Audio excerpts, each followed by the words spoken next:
From a kid who broke the internet with a single pass. What a play. He throws it in the net. He doesn't This stuff it. This is just unbelievable. He goes around the right hip of Sonny Milano and slams it. To a player who now feels like a puzzle nobody can solve. From Michigan goals and highlight reels that made him look like the NHL's next big entertainer, to long injury breaks, trade rumors, and a move that shocked Anaheim. From being the face of a young Ducks team to fighting for identity on the Flyers roster. What the hell happened to Trevor Zegras? Zegras has become one of hockey's most polarizing players. Ask fans about him and you'll hear three very different answers. Some say he's a star who just needs the right team. Others think he's overrated and never deserved the hype. And then there are the people who think he's somewhere in the middle. Good, talented, but stuck between the player he was supposed to be and the player he actually is today. And if you look at Zegras' journey, you'll understand why nobody agrees. It started back in Anaheim. A young, flashy forward trying things the league rarely sees. He wasn't just playing hockey. He was trying to turn NHL ice into his personal trick shot studio. Michigan goals, mid-air alley-oops, wild hands, zero fear. He didn't care if a move failed. If he tried it once, he'd try it 10 more times. NHL defensemen hated it. Fans loved it. Broadcasters replayed it for weeks. Kids copied it in practice. The league posted it everywhere. Then came the expectations. The Ducks looked at him like the future of the franchise. A player who could sell jerseys, fill arenas, and bring hope to a team stuck in rebuild mode. Youth, speed, creativity, he had all of it, and Anaheim needed all of it. But something else came with the hype. Pressure. When a player becomes the face of a rebuild, every goal matters, every assist matters, every mistake matters. And when your name is Trevor Zegras, every single move gets put under a microscope. The league kept promoting him. Fans expected more. The Ducks wanted him to become their next superstar. But this was the moment the cracks in the story started forming. Because for every highlight, Zegras had stretches where things didn't click. Sometimes he looked like a future superstar. Other times, nothing worked. His scoring dipped. His defense was questioned. His consistency started becoming the main topic around his play. Then came the injuries. A broken ankle, missed games, long recovery time, more missed games. The rhythm was gone. The chemistry was gone. The flow of his game, the thing that made him special, faded. And when he returned, it wasn't the same Zegras. The explosiveness wasn't there. The confidence wasn't the same. Anaheim suddenly didn't know what version of him they were getting each night, and the tension around him grew even more. But that was only the start. The next issue was bigger and louder. His contract negotiations. This was not a quick, easy signing. Talks dragged on. They stalled. They restarted. They stalled again. Fans asked if Anaheim still believed in him. Analysts questioned whether Zegras was worth a long-term investment. And behind the scenes, everyone wondered whether both sides wanted the same future. That contract holdout became a symbolic moment. A message that something wasn't right. When he eventually signed, the pressure doubled. Now he had to prove he was worth the deal. The Ducks wanted him to take another step. But instead, injuries hit again. Production stalled again. The questions kept getting bigger. And then the rumors started, trade talk. Multiple teams watched Zegras closely. Everyone knew Anaheim had young talent rising behind him. Everyone knew the relationship between player and team felt tense. He wasn't producing like a franchise star. The Ducks were shifting direction, and the whispers got louder. Then, everything snapped into place. Anaheim traded Trevor Zegras to the Philadelphia Flyers. The move shocked the league. A young, flashy star being moved this early in his career? It felt like a message. Not just from Anaheim, but from the hockey world. Zegras wasn't the untouchable young star people expected, and that's where his next chapter began. In Philadelphia, a team with a different culture, a team that values structure, grit, and responsibility. A team where flash comes after the basics, not before them. And surprisingly, Zegras adapted fast. He didn't become the highlight machine from his rookie years, but he became productive, steady, reliable, more calm with the puck, more patient. The numbers show it: double-digit goals, a strong assist count, near point per game pace, heavy ice time, clutch moments. But here's the twist. Even with better numbers, what Zegras is right now. Is he rising again? Is he just average now, or is he still the player who never reached his original hype? This confusion is the center of his story, because Zegras came into the league looking like a generational entertainer, someone who would change how the sport is played, someone who would bring flair back to a league that desperately needed it, someone who could become one of the NHL's biggest faces. But the injuries slowed him. The drops in production changed opinions. The trade shifted the narrative, and now Zegras is in a strange place. He's not a bust, he's not elite, he's not forgotten, he's not fully back. He's somewhere in between, a player stuck in transition. Philadelphia gave him a chance to rebuild his identity, and he's producing again. But producing is not the same as becoming the star he was once projected to be. He's good, he's skilled, he's important to the Flyers. But he hasn't reached the peak people imagined when he first broke the internet. And that's the heart of the question. What the hell happened? Was it the injuries? Was it Anaheim's system? Was it expectations? Was it inconsistency? Was it role confusion? Was it pressure? Was it the spotlight? Or was he simply never meant to be what people thought he would become? Zegras is now a player trying to prove something again. Not just to fans, not just to coaches, but to himself. The Flyers depend on him. He gets minutes. He creates plays. He helps drive offense. He's an important piece of their future. But the bigger story is this. Trevor Zegras was once the symbol of hockey's next evolution. Creativity, entertainment, personality. And now he is trying to balance that with the reality of becoming a consistent NHL forward on a team that demands structure.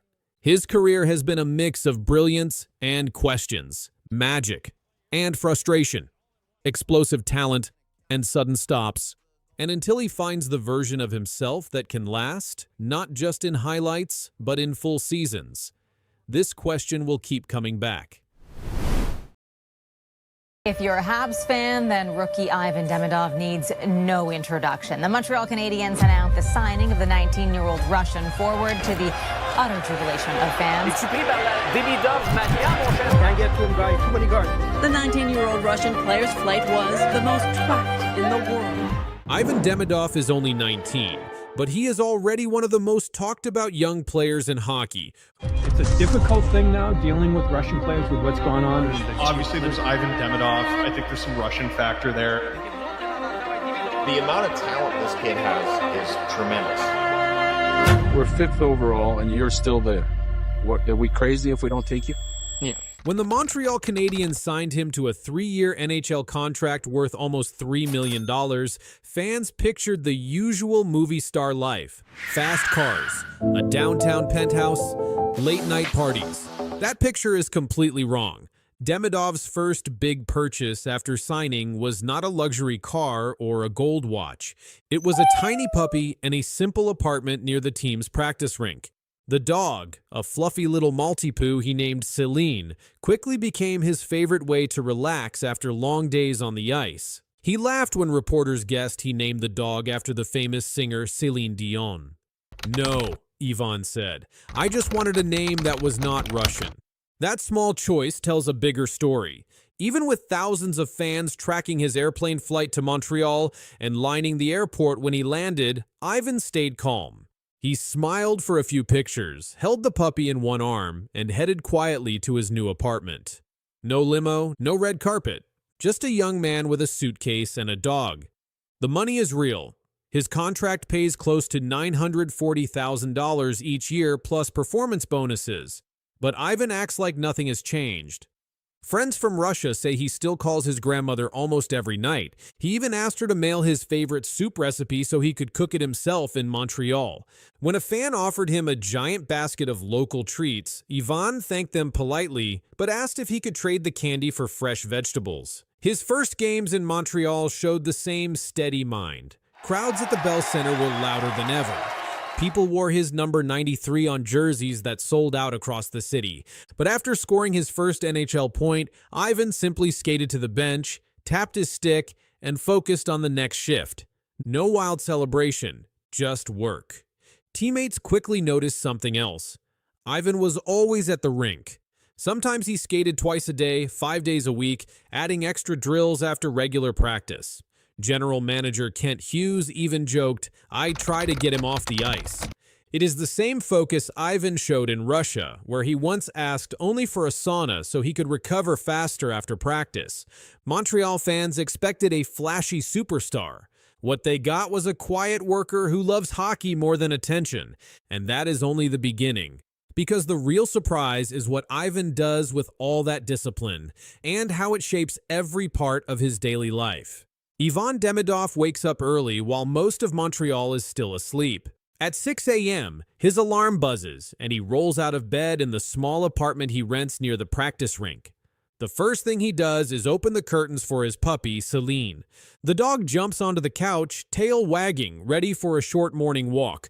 Neighbors sometimes recognize the young man in a plain hoodie, carrying a coffee cup and a dog leash. Many don't even realize they are passing the newest star of the Canadiens. Back inside, Ivan cooks breakfast himself. Oatmeal with berries, a tall glass of water, no soda, no sugary cereal. He keeps his meals simple because he wants to feel light on the ice. He once said, "Good food makes me fast. Junk food makes me slow." That idea came from his grandmother, who taught him to cook when he was little. She still calls him every week to ask what recipes he's trying. By 7 a.m., Ivan is already at the rink. Sometimes he skates twice a day, 5 days a week. Coaches say he loves to add extra drills after team practice. He works on quick turns, hard wrist shots, and small moves in tight spaces. General manager Kent Hughes joked to reporters, "We have to drag him off the ice." Teammates nod and smile because it's true. They see Ivan stay behind to do extra laps when everyone else is headed to lunch. After skating, he hits the gym for weight training, then stretches with a quiet focus that reminds people of a veteran player. He even does yoga to improve balance and flexibility. Ivan laughs when reporters ask about yoga, saying, "It helps my slap shot." When practice is finished, he cools down in a sauna. He has loved saunas since he was a boy in Russia, when his parents believed heat and steam helped muscles heal. It is still his favorite way to recover. Afternoons are calm. Ivan takes Celine for another walk or stops at a local market to buy fish and vegetables for dinner. He likes to cook salmon with herbs from the small garden on his kitchen windowsill. His fridge is full of colorful vegetables, fresh fruit, and bottles of water. There is no soda, no candy, and no fast food. When a reporter asked if he had tried Montreal's famous poutine, Ivan smiled. "Maybe after we win the cup," he said. His clothing choices surprise fans as much as his meals. Most rookies with new money buy expensive designer brands. Ivan sticks to simple hoodies, plain t-shirts, and running shoes. For special team events, he owns one tailored suit. But most days he wears gear from a small Russian sports brand and a few items given to him by Warrior, the hockey company that signed him to a record endorsement deal. He doesn't show off watches or jewelry. He just wants clothes that feel good when he's walking his dog or heading to the rink. Despite his quiet habits, Ivan is friendly when people recognize him. If someone asks for a picture, he usually says yes and thanks them in both English and a little French he's been learning. But he doesn't chase attention. Friends say he would rather share a homemade dinner with teammates than go to a big party.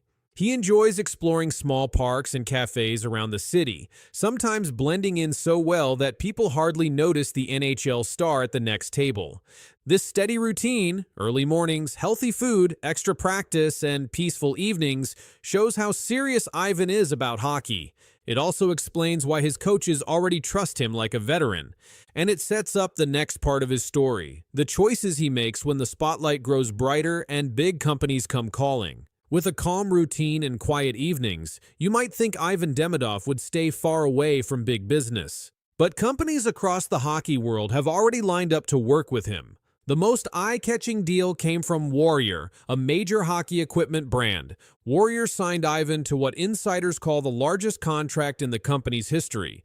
That means Ivan will use their sticks, skates, and gear for years and also appear in their ads.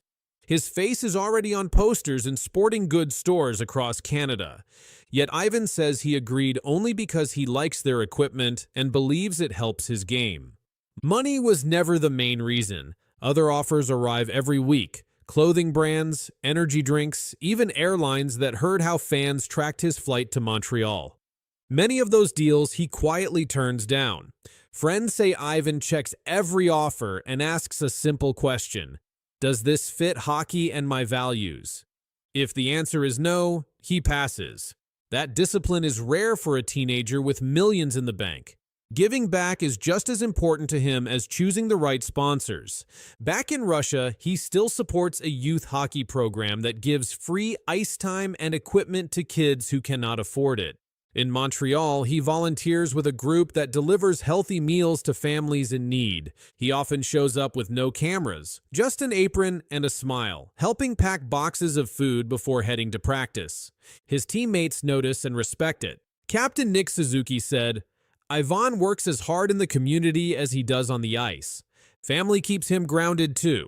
He sends part of every paycheck home to help his grandparents and often FaceTimes them after games, no matter the time zone." His longtime girlfriend, Ekaterina, moved with him to Montreal and helps make their apartment feel like home. They enjoy quiet nights cooking together and taking Celine for long walks near the river. When reporters ask about fame, Ivan just shakes his head. "I don't feel famous," he says. "I feel like the same kid who skated on frozen ponds." That mindset helps him handle the huge expectations from fans and media. He even says pressure is good because it pushes him to grow. As for the future, Ivan keeps his goals simple and bold: win championships and keep helping people. He dreams of opening a free community rink in Russia so kids can play year-round. He also hopes to share his athletes, maybe through a video channel one day. But for now, his focus stays on hockey. Early mornings, hard practice, and the next game. Ivan Demidov may wear number 93 and earn millions, but his life is built on family, hard work, and quiet strength. No fancy cars, no wild parties, just a rising star who proves that success does not have to shine with gold to be bright.